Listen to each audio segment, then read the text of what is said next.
नमस्कार, KTV मराठीच्या कोकण वार्तामध्ये आपलं स्वागत। प्रथम एक नजर आजच्या ठळक घडामोडींवर।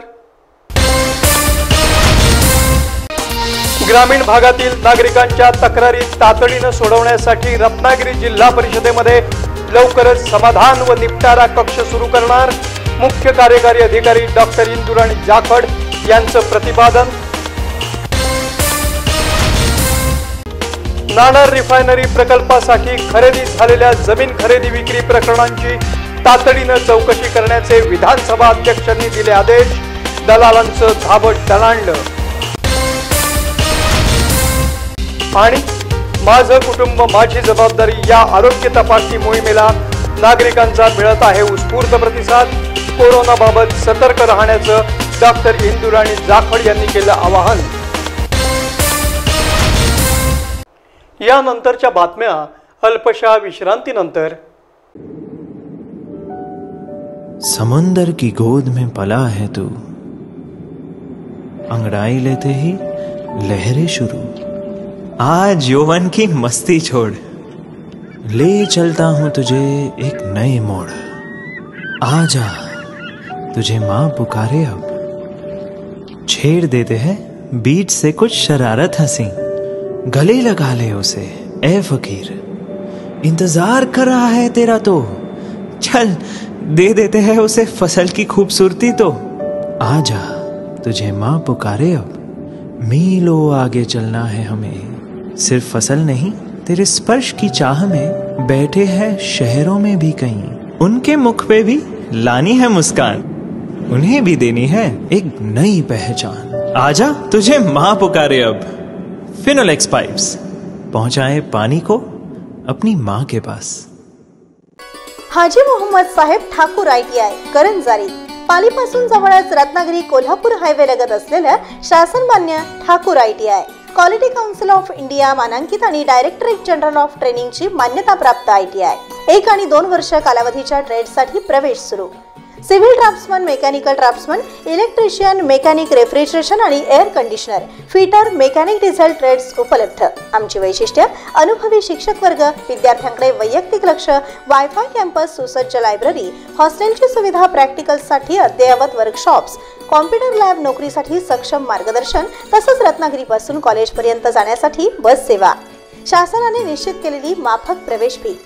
प्रवेश आणि अधिक माहितीसाठी 0 ते 20 52 26 93 95 किंवा 85 51 01 59 48 या क्रमांकावर संपर्क साधा। व्यवसाय शिक्षण क्षेत्रातील एक विश्वसनीय नाव ठाकूर ITI करंजारी, तालुका संगमेश्वर, जिल्हा रत्नागिरी। आणि आता वळूया सविस्तर वृत्तांताकडे। ग्रामीण भागातील नागरिकांच्या समस्या आणि अडचणी तातडीने सोडवण्यासाठी रत्नागिरी जिल्हा परिषदेमध्ये आपण लवकरच समाधान आणि निपटारा कक्ष सुरू करणार असल्याची माहिती मुख्य कार्यकारी अधिकारी डॉक्टर इंदुराणी जाखड यांनी दिली आहे। रत्नागिरी जिल्हा परिषदेमध्ये आपण सुरू केलेले ॲक्च्युली जिल्हा परिषदमध्ये रजू झाल्यानंतर बरेचसे आपले आस्थापनाचे विषय माझ्यापर्यंत येत होते। त्याच्यामध्ये एक महत्त्वाचा विषय होता की काही बेनिफिट जे आपले कर्मचारी आहेत त्यांना भेटायला पाहिजे, ते सर्व्हिस बुक अपडेशन नसल्यामुळे आपल्याला भेटत नव्हते। तर म्हणून प्रत्येक महिन्याला आपले सगळे ऑफिसेसमध्ये सर्व्हिस बुक अपडेशनसाठी आपण वीकेंडमध्ये सॅटर्डे संडेमध्ये एक मोहिमेचं आयोजन करतो। त्याच्या अंतर्गत जे कन्सर्न पर्सन्स आहेत आणि HOD त्यांनी बसून त्या दिवशी सगळे सर्व्हिस बुक्स अपडेट करून घ्यावं एकाच वेळी, सो दॅट आपला जे प्रश्न असतो आहे की सर्व्हिस बुक अपडेट न झाल्यामुळे हे प्रश्न सुटेल आपल्याला। दुसरा आहे समाधान कक्ष की हे आम्ही पुढच्या आठवड्यामध्ये म्हणजे लॉन्च करणार आहोत की आमचे जे कर्मचारी आहेत त्यांचे बरेचसे समस्या असतात ज्यांच्यासाठी त्यांना म्हणजे खूप अडचणी सामना करावा लागतात। तर या समाधान कक्षांमार्फत ते आपले कंप्लेंट्स समाधान कक्षात देऊ शकतात आणि त्याच्यासाठी वेगळ्याने आम्ही एक माणूस 2 माणसाची नेमणूक करणार आहोत आणि तिकडे प्रत्येक प्रकारची प्रत्येक संवर्गाचे मनुष्य असणार आहे, त्यांची एक समिती असणार आहे। ती आमचे सदस्यांपैकी म्हणजे आमचे कर्मचाऱ्यांपैकीच असणार आहे आणि ते लोक त्या समाधान कक्षांच्या मार्फत जी अडचणी आहेत त्यांचा फॉलोअप घेतील, सो दॅट वेळेवर सर्वांना न्याय भेटेल, म्हणजे ही माझी अपेक्षा आहे. दरम्यान माझा कचरा माझी जबाबदारी ही अभिनव संकल्पनाही आपण रत्नागिरी जिल्ह्यात राबवण्याच्या विचारात आहोत, असं डॉक्टर इंदुराणी जाखड KTV जवळ बोलताना म्हणाल्या आणि ही नवीन संकल्पना नेमकी काय आहे याविषयीची माहिती दिली. नेमकं काय विषय आहे? ऍक्च्युली ही संकल्पना आता आम्हाला राबवायची आहे ॲज पार्ट ऑफ स्वच्छ भारत मिशन 2. मागे एक प्रोग्राम होता ज्याच्यामध्ये मी सहभागी झाले. तिकडे याच मुद्द्यावर चर्चा सुरू होती आणि हेच मुद्दा आपले स्वच्छ भारत 2 मोहिमेमध्ये पण एक महत्त्वाचा मुद्दा राहणार आहे. आणि भाग 2 मध्ये जसं भाग 1 मध्ये आपण सर्वांकडे शौचालय हवं याच्यासाठी आपण स्कीमची अंमलबजावणी केली आहे. तसेच स्वच्छ भारत 2 मध्ये मॅक्सिमम जे आहे फोकस तो सॉलिड वेस्ट आणि लिक्विड वेस्ट मॅनेजमेंटवर आहे आणि तो पण डिसेंट्रलाइज फॅशनमध्ये. म्हणजे प्रत्येक गावाला सॉलिड आणि लिक्विड वेस्ट मॅनेजमेंट कसं करता येईल याच्यासाठी उपाययोजना तसं आम्हाला करायचं आहे. त्यासाठी एक फार मोठा तो एक प्लॅनिंगच आहे. आता कोरोना जर झाला नसता तर बहुतेक ते सुरू झाला असं आपला मोहीम, पण कोरोनामुळे त्याला थोडासा उशिरा झाला. बहुतेक 1-2 महिन्यानंतर आपण त्याचं सुरू करू. त्याच्यासाठी जी अवेअरनेस करायची असणार आहे त्याच्यामध्ये माझा कुटुंब माझी जबाबदारी सारखंच माझा कचरा माझी जबाबदारी, सो दॅट जी कचरा संकलन आणि प्रोसेसिंग ही सगळं जी गोष्टी आहे ते घरापासून सुरुवात जर आपण केली तरच आपण सोसायटीमध्ये आपल्याला ते फरक दिसणार. कारण जसं आपण म्हणतोय की society is a reflection of the individual. म्हणजे सोसायटी कसं वागणार जसं इंडिव्हिज्युअल वागणार. तर जेव्हा आपण ही जबाबदारी आपल्यावर घेतली तेव्हा सोसायटीमध्ये आपल्याला ते फरक दिसायला सुरुवात होईल. जसं कोकणात ऑलरेडी बऱ्यापैकी स्वच्छताचं प्रमाण एक चांगला मला प्राइमा फेसी दिसून आला इथे रजू झाल्यानंतर. तसेच पुढं म्हणजे जिथे आपल्याला ऑलरेडी एक चांगलं काम आहे तिकडे आपण परफेक्शनची अपेक्षा करतो. तर ॲज CEO म्हणून या मोहिमे अंतर्गत जे आपले स्वच्छ भारत मिशनची मोहीम असणार आहे मी परफेक्शन कडे जायचा प्रयत्न करणार आहे. कोरोनाच्या पार्श्वभूमीवर महाराष्ट्राचे मुख्यमंत्री नामदार उद्धव ठाकरे यांनी माझं कुटुंब माझी जबाबदारी ही आरोग्य तपासणी मोहीम सुरू करण्याचं आवाहन केलं आणि विशेष म्हणजे पहिल्या टप्प्यात रत्नागिरी जिल्ह्यात या मोहिमेला नागरिकांचा उत्तम प्रतिसाद मिळाला असं मुख्य कार्यकारी अधिकारी डॉक्टर इंदुराणी जाखड यांनी सांगितलं. आणि या मोहिमेचा किती जणांनी लाभ घेतला याची सविस्तरपणे आकडेवारी KTVच्या दर्शकांसाठी सादर केली. कोविडच्या पार्श्वभूमीवर महाराष्ट्राचे मुख्यमंत्री उद्धवजी ठाकरे आणि माझे कुटुंब माझी जबाबदारी ही आरोग्य तपासणी मोहीम सुरू केलेली आहे. महाराष्ट्रातील रत्नागिरी जिल्ह्याचे आपण मुख्य कार्यकारी अधिकारी म्हणून पदभार स्वीकारलेला आहे. या मोहिमेमध्ये काय आपण नेमकं राबवलात आणि काय दिसून आलं आपल्याला? ॲक्च्युली आपली 15 सप्टेंबर पासून माननीय मुख्यमंत्री यांच्या हस्ते माझं कुटुंब माझी जबाबदारी या मोहिमेची सुरुवात करण्यात आली होती. आपल्या जिल्ह्यात आपण 10 ऑक्टोबर पर्यंत या मोहिमेची पहिली फेरी 100% कंप्लीट केलेली आहे. यामध्ये आपल्याला जे लोक होते त्यांची एक स्क्रीनिंग करायची होती. तसेच त्याच्यामध्ये किती लोकांना आजार झालाय याची माहिती एक शोधायची होती. काही लोकांना रेफर करून त्यांचे टेस्ट चाचणी करायची होती. तर याच्यामध्ये जवळपास आपले 15.5 लाख लोकसंख्या जी आहे त्यांचं स्क्रीनिंग झालं आहे. त्याच्यामधनं आपल्याला 217 असे रुग्ण पॉझिटिव्ह सापडले जे आपण स्क्रीनिंग करून टेस्ट करून घेतले. आणि आय थिंक ना मी तुम्हाला आपण 1730 लोकांची तपासणी करून घेतली आणि 289 लोक त्याच्यामधनं पॉझिटिव्ह आम्हाला रुग्ण सापडले. तसेच या योजना म्हणजे या मोहिमेमध्ये आम्हाला अजून पण एक उद्देश होता की कोरोनाचं प्रमाण किंवा कोरोनाचा प्रादुर्भाव जे जास्ती पडतोय तो आहे जी कोमॉर्बिड पॉप्युलेशन आहे त्याचा. तर त्यांचाही एक आपण सर्वे केलाय. तर या सर्वेमध्ये 1,12,079 लोक कोमॉर्बिड आम्हाला सापडले. याचा आम्हाला फायदा काय होईल भविष्यात, की आता परत आपल्याला जर समजा एखादी सेकंड पीक सॉर्ट ऑफ आली कोरोनाची, तर तेव्हा या लोकांवर आम्हाला जास्त लक्ष ठेवायचं. याच्यासाठी त्यांची एक यादी आमची प्रत्येक टीमकडे आहे. हे सगळं करायला आम्ही पुणे डिस्ट्रिक्टमध्ये 686 एवढे टीम्स नेमले होते. त्या टीम्समध्ये ऑलमोस्ट प्रत्येक ठिकाणी आपण 1 आरोग्य कर्मचारी आणि 2 स्वयंसेवक अशी नेमणूक केली होती.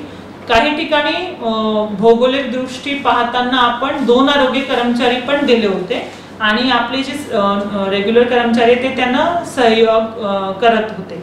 तर म्हणजे असं करून आपली एकूण जे पहिली फेरी होती ते 10 ऑक्टोबर पर्यंतची वेळ होती आणि ती वेळेत संपली. इनफॅक्ट आपली 3 दिवस आधीच पहिली फेरी संपली होती. आता दुसरी फेरी ऑलरेडी आपली सुरू झालेली आहे आणि त्याच्यामध्ये आपले जे आहे म्हणजे चांगला एक प्रोग्रेस आपल्याला आहे. 15% आपला सेकंड फेरीचा पण सर्वे झालेला आहे. आपल्याला ओव्हरऑल आपल्याला असं दिसतोय की आपले एकूण पॉझिटिव्ह केसेस जे दररोज येत आहेत ते कमी होऊ लागलेत. तर म्हणजे आमची प्रशासनाची अशी उमेद आहे की मे बी कोरोनाचं प्रमाण आता थोडंसं कमी होईलच. नागरिकांनी कोरोना संपला असं न समजता सोशल डिस्टन्सिंगचं पालन करावं, सॅनिटायझर आणि मास्कचा वापर करावा आणि नेहमी सतर्क राहावं असं आवाहन डॉक्टर इंदुराणी जाखड यांनी जिल्हावासियांना केलं आहे. रत्नागिरी जिल्हा परिषदेच्या सीईओ म्हणून आपण जनतेला काय आवाहन करू इच्छिता कोरोना बाबतीत? सोशल डिस्टन्स असेल, मास्क वापरणे, सॅनिटायझर या अधिक गोष्टीसाठी काय लोकांनी करायला पाहिजे असं तुम्हाला असं वाटते? ॲज सीईओ म्हणून ऍक्च्युली असं एक आपल्याला चांगला एक माहिती येतोय की आपला कोरोनाचा जे प्रादुर्भाव होता डिस्ट्रिक्टमध्ये तो कुठेतरी कमी व्हायला लागलाय. पण नॉर्मली असं एक हे आहे की सावधानी हटी दुर्घटना घटी. तर म्हणजे सध्या आपली तीच परिस्थिती आहे. जर आपण आत्ता काळजी घेतली नाही तर पुढे परत ही सिच्युएशन वर्स होण्याची शक्यता आहे. म्हणून माझं सर्वांना मनापासून नम्रतापूर्वक एक विनंती आहे की आपण सर्व जी काळजी आपण आधीही घेत होतो, फॉर एक्झाम्पल मास्क वापरणे किंवा सॅनिटायझर वापरणे, हे सगळी गोष्टी जी आहेत आपण आत्ताही करा. जेव्हा आपण घरातून बाहेर पडताय तर मास्क शिवाय बाहेर पडू नये. तसेच जेव्हा आपण कुठेही जातोय काही गोष्टींना हात लावतो तर तेव्हा आपण सॅनिटायझर वापरा किंवा सोप वापरा. ॲज अ डॉक्टर म्हणून मी सर्वांना सांगू इच्छिते की आता ॲक्च्युली सॅनिटायझर हे जे शब्द आहेत ते खूप म्हणजे असं वाटायला लागला आपला की सॅनिटायझर इज द ओनली पर्याय. जर आपण साबूनने हात धुतला दॅट इज ऑल्सो म्हणजे ते इक्वली इफेक्टिव्ह आहे. असं नाही की फक्त सॅनिटायझरनेच कोरोना मरतोय. तर आपण एक नॉर्मल साबूनने, डेटॉल साबूनने हात धुतला तर तो पण इक्वली इफेक्टिव्ह आहे. तेही आपण घरात करा. सॅनिटायझरचा फक्त जे एक मे बी काय चांगला बेनिफिट आहे की जिथे पाण्याची व्यवस्था नाहीये तिकडे तुम्ही वापरू शकता. फॉर एक्झाम्पल कुठेतरी जाताना. पण जर तुम्ही घरी आहात तर तुम्ही साबणने हात धुतला तो पण इक्वली इफेक्टिव्ह आहे. तसेच म्हणजे एक दुसरा आहे ॲज अ सोशल रिस्पॉन्सिबिलिटी जी आपल्यावर आहे की फॉर एक्झाम्पल जर मला काही सिम्पटम्स आले तर ही माझी स्वतःची जबाबदारी आहे की मी घरातल्या लोकांना आणि घरातले बाहेरचे जे लोक आहेत त्यांना याचं ने सुरक्षित ठेवू. तर आपल्याला काही सिम्पटम्स आले तर आपण सेल्फ आयसोलेट व्हा सो दॅट समजा आपण नंतर पॉझिटिव्ह आला तर आपल्यामुळे हे ट्रान्समिट होणार नाही आपली सोसायटीमध्ये याची खबरदारी आपण स्वतःच घेतो. तर हे एक पण मोठी आपल्याकडे एक रिस्पॉन्सिबिलिटी आहे आणि मला माझी सर्वांना एक विनंती आहे की आपण सर्वांनीही पार पाडावी. दरम्यान रत्नागिरी जिल्ह्यातील नागरिकांनी माझं कुटुंब माझी जबाबदारी या आरोग्य तपासणी मोहिमेला चांगला प्रतिसाद दिला. तसंच लोकांना व्यवस्थित समजावून सांगितल्यामुळे त्यांच्या मनातील भीती दूर झाली असल्याचं डॉक्टर इंदुराणी जाखड KTV जवळ बोलताना म्हणाल्या. मुख्यमंत्र्यांनी जाहीर केली माझे कुटुंब माझे जबाबदारी. खरोखर ही संकल्पना चांगली आहे आणि लोकांना त्याचा ग्रामीण भागाचा फायदा झाला काय वाटतं तुम्हाला? मी ज्या भागात स्वतः जाऊन पाहणी केली किंवा लोकांशी बोलले तिकडे ऍक्च्युली मला असं वाटलं की आधीच्या जे होता त्याच्यामध्ये लोकांचे मनात खूप भीतीचं एक वातावरण निर्माण झाला होता. तर या मोहिमांनी जे सर्वात एक मोठा इफेक्ट केलाय तो आहे की लोकांपर्यंत सगळी माहिती पोहोचली. लोकांना ऍक्च्युली कळू लागलं की खरोखर कोरोना काय आहे आणि लोक विचारतात पण जेव्हा आम्ही जातो तर काही प्रश्न विचारतात आमच्या आशांना. तसेच या मोहिमेमध्ये आपण सर्वांकडे थर्मल स्कॅनर आणि पल्स ऑक्सिमीटर घेऊन गेलो होतो. तर पल्स ऑक्सिमीटर बघून लोक विचारतात की म्हणजे हे कशाला असतो, कोरोनाचा याच्याशी काय संबंध वगैरे. तर जेव्हा आम्ही हे सगळं समजून सांगितलं तर त्यांना कळायला लागलं की कोरोना म्हणजे डेथ होतोय किंवा पेशंट फार सिरियस होतोय हे खूप कमी प्रमाणातच आहे. आणि तसेच या मोहिमेच्या अंतर्गत आपण जे नॉन कम्युनिकेबल डिझीजेस ज्यांना आहे कोमॉर्बिड कंडिशन्स त्यांना आम्ही असे हे काउन्सिलिंग पण केली की तुमची गोळ्या तुमचं ट्रीटमेंट तुम्हाला वेळेवर घेतला आणि तुमचा आजार कंट्रोलमध्ये असला तर कोरोनामुळे तुम्हाला कॉम्प्लिकेशन्स होणार नाही. तर म्हणून तुम्ही तुमचं ते ट्रीटमेंट ही एक ठेवा सुरू चांगल्या रीतीने. लोकांमध्ये अलर्टपणा आलाय आपण समजायचं. अलर्टपणा आलाय. आता इनफॅक्ट लोक स्वतःहून पण असं सांगायला लागले की कोरोना राहणार, आपण काळजी घेतली तर बऱ्यापैकी आपला कंट्रोलमध्ये राहील. ग्रामीण भागात आरोग्य तपासणी करणाऱ्या आशा वर्करला तपासणीचे वेगळे पैसे मिळतात अशी बातमी मध्यंतरी पसरली होती, परंतु ती चुकीची असून असे कोणतेही अतिरिक्त पैसे त्यांना मिळत नाहीत असंही डॉक्टर इंदुराणी जाखड म्हणाल्या आणि विविध विषयांवर त्यांनी KTV जवळ संवाद साधला. कोरोना बाबत आणि एकूणच आरोग्याबाबत जिल्हा परिषद सतर्क आहे असं आम्ही समजायचं की म्हणायचं? हो, म्हणजे असं वाटते आम्हाला तर की आहेत आपली कारवाई बऱ्यापैकी सुरू. फक्त एक म्हणजे याच्याच माध्यमातून मला एक सांगायचं होतं, जसं काल परवाचीच गोष्टी आहे की दापोलीमध्ये जसं एक आहे की काही आशांना आपले नागरिकांनी सहकार्य केला नाही काम करताना. तर अशा वेळी म्हणजे एक गैरसमज कुठेतरी निर्माण झाली की कोरोनाचे रुग्ण शोधण्यासाठी आमच्या आरोग्य यंत्रणाला काही प्रत्येक रुग्णाचे मागे पैसे भेटतात. तर मी आपले TV आपले न्यूजचे माध्यमातून याचं पूर्णपणे खंडन करते आणि लोकांना सांगू इच्छिते की हे जे आपले आशा वर्कर्स आहेत त्यांना अजिबात काही मानधन वेगळ्याने कोरोना रुग्ण शोधण्यासाठी भेटत नाही. म्हणून इनफॅक्ट ते आपलं जीव धोक्यात टाकून म्हणजे एक सेवा भावनाने काम करत आहेत. आता आशांना आपल्याला सर्वांना माहिती आहे की असं काही पेमेंट नसतो, त्यांचा पूर्णपणे इन्सेंटिव्ह बेस्ड एक प्रोग्राम आहे. तर कोरोनामध्ये त्यांना जे इन्सेंटिव्ह द्यायचे ते शासनाने जास्त नाही 1000 रुपये प्रत्येक महिन्याचा देण्याचा हे केला होता डिसिजन. म्हणून आपण सर्वांनी किमान तरी त्यांना सहकार्य करावं, कारण ते खूप कमी पैशात काम करून आपला जीव धोक्यात टाकून आणि खूप चांगल्या रीतीने ते काम करतात. इनफॅक्ट जिथे जिथे माझं त्यांच्याशी भेट झाली आहे तर मला असं वाटते की हे जे गैरसमज आहे याच्यामुळे त्यांना खूप त्रास होतोय आणि त्यांना त्रास होऊ नये म्हणून नागरिकांनी आपले डोक्यात हे जे गैरसमज आहे त्याला काढून टाकायचं आणि जे आमची हेल्थ यंत्रणाचे लोक आपल्याकडे येतात त्यांना पूर्णपणे मनापासून सहकार्य करावं. ते जे काम करत आहेत ते आपले सगळ्यांसाठीच करत आहेत, ते त्यांचे स्वतःचे काही स्वार्थासाठी नाही करत. आणि आपण जेव्हापर्यंत आपली यंत्रणामध्ये विश्वास ठेवला नाही तेव्हापर्यंत आपण कोणाला मात देऊ शकणार नाही असं माझं तर स्पष्टपणे मत आहे. माझं कुटुंब माझं जबाबदारी या मोहिमेचं मुळे बरेच ठिकाणी हे जे आपलं एक गैरसमज किंवा गॅप होता विश्वासाचा तो भरला गेलाय.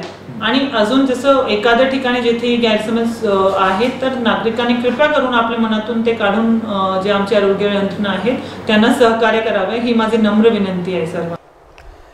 नाणार रिफायनरी प्रकल्पासाठी झालेल्या जमीन खरेदी विक्री प्रकरणाची तातडीनं चौकशी करण्याचे आदेश महाराष्ट्र विधानसभेचे अध्यक्ष नाना पटोले यांनी दिले असल्यानं नाणार रिफायनरीचा प्रश्न पुन्हा गाजण्याची शक्यता निर्माण झाली आहे.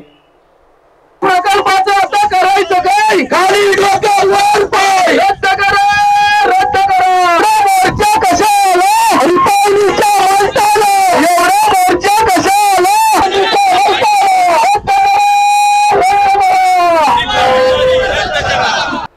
राजापूर तालुक्यातील नाणार रिफायनरी प्रकल्पाच्या नावावर झालेल्या जमीन खरेदी विक्री व्यवहाराची चौकशी करावी म्हणून संघर्ष समितीचे अध्यक्ष अशोक वालम, सरचिटणीस नितीन जठार आदींनी मुंबई इथं विधानसभा अध्यक्षांची भेट घेतली आणि चौकशी करण्याची मागणी केली। तसंच माजी खासदार निलेश राणे यांनी ही मागणी केली होती।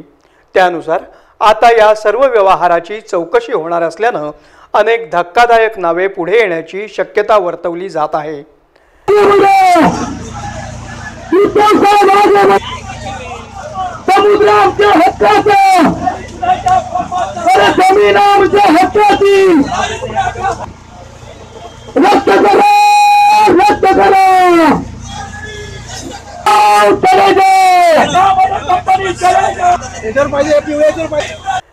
नाणार रिफायनरी प्रकल्प व्हावा यासाठी फक्त भाजपचाच आग्रह आहे, परंतु शिवसेना, राष्ट्रवादी आणि काँग्रेसने नेहमीच या प्रकल्पाला विरोध दर्शवला आहे।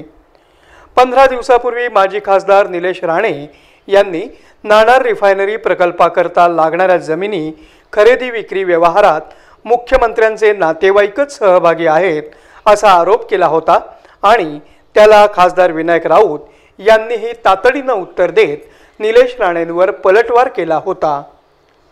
नाणार रिफायनरी संदर्भात काल मी पत्रकार परिषद घेतली होती आणि त्या पत्रकार परिषदेमध्ये मी शिवसेनेच्या पदाधिकाऱ्यांची नावं, त्यांचे घोटाळे, त्यांचे भ्रष्टाचार, सर्वे नंबर, गट नंबर, हे हिस्सा नंबर सगळे पुरावेनिशी पत्रकारांसमोर सादर केले होते। त्याच्यामध्ये मुख्यमंत्री उद्धव ठाकरेंचा नातेवाईक, मावस भाऊ निशांत देशमुख आणि त्याची कंपनी आणि त्यांनी केलेले व्यवहार हे पुराव्यानिशी पत्रकारांसमोर ठेवले होते। ते आज विनायक राऊतला दुखले, शिवसेनेच्या पोटात दुखायला लागले। कसलेही पुरावे विनायक राऊतनी सादर केले नाहीत, फक्त माझ्यावर टीका केली, ती नेहमीप्रमाणे। त्याची काय किंमत आहे की तो जाऊन माझ्यावर टीका करणार, ते सोडून द्या। आणि मुळातच हे डॉक्युमेंट जे मी सादर केले ते डॉक्युमेंट वाचावे लागतील, त्याच्यावर अभ्यास करावा लागेल, पण ते विनायक राऊतकडून अपेक्षा ठेवू नका, कारण का तो 10वी नापास आहे आणि 10वी नापास माणूस हे सगळं करू शकेल हे शक्य नाही आणि म्हणून त्यांनी माझ्यावर टीका केली। एक तर पूर्ण अभ्यासांती बोलत नाही आणि बऱ्याच वेळेला शुद्धीमध्ये सुद्धा बोलत नाही आणि त्यामुळे निलेश राणेंना एकच मला सांगायचं आहे, कोणी देशमुख असो किंवा तुमचे मोदी, शहा आणि बाकीचे सगळे गुजराती भूमाफिया असो, कोणाचीही फिकीर न करता तिथल्या स्थानिक जनतेच्या मागणीनुसार नाणार रिफायनरी पूर्णपणे रद्द करण्याचं धाडस माननीय मुख्यमंत्री उद्धवजी ठाकरे यांनी दाखवलेलं आहे। यातूनच उद्धव साहेबांची स्थानिक जनतेच्या मतांची कदर कशी करायची हे याच्यातून लक्षात येतंय। परंतु आता संघर्ष समितीने चक्क विधानसभा अध्यक्षांची भेट घेऊन जमीन खरेदी विक्रीची जाहीर चौकशी करण्याची मागणी केल्यामुळे आता हा विषय पुन्हा चिघळण्याची शक्यता निर्माण झाली आहे। तसंच या चौकशीमधून कोणकोणत्या पक्षाच्या नेते मंडळींनी जमीन विकत घेतली आहे का हे सर्व आता बाहेर पडणार आहे। त्यामुळे दलालांचं धाबट दणाणलं आहे। पुन्हा एक नजर आजच्या ठळक घडामोडींवर। ग्रामीण भागातील नागरिकांच्या तक्रारी तातडीनं सोडवण्यासाठी रत्नागिरी जिल्हा परिषदेमध्ये लवकरच समाधान व निपटारा कक्ष सुरू करणार, मुख्य कार्यकारी अधिकारी डॉक्टर इंदुराणी जाखड यांचं प्रतिपादन। नाणार रिफायनरी प्रकल्पासाठी खरेदी झालेल्या जमीन खरेदी विक्री प्रकरणांची तातडीनं चौकशी करण्याचे विधानसभा अध्यक्षांनी दिले आदेश, दलालांचं धाबट दणाणलं। आणि माझं कुटुंब माझी जबाबदारी या आरोग्य तपासणी मोहिमेला नागरिकांचा मिळत आहे उत्स्फूर्त प्रतिसाद। कोरोनाबाबत सतर्क राहण्याचं डॉक्टर इंदुराणी जाखड यांनी केलं आवाहन। याबरोबरच आजचं हे बातमीपत्र संपलं। पुन्हा भेटूया पुढील बातमीपत्रात, तोपर्यंत नमस्कार।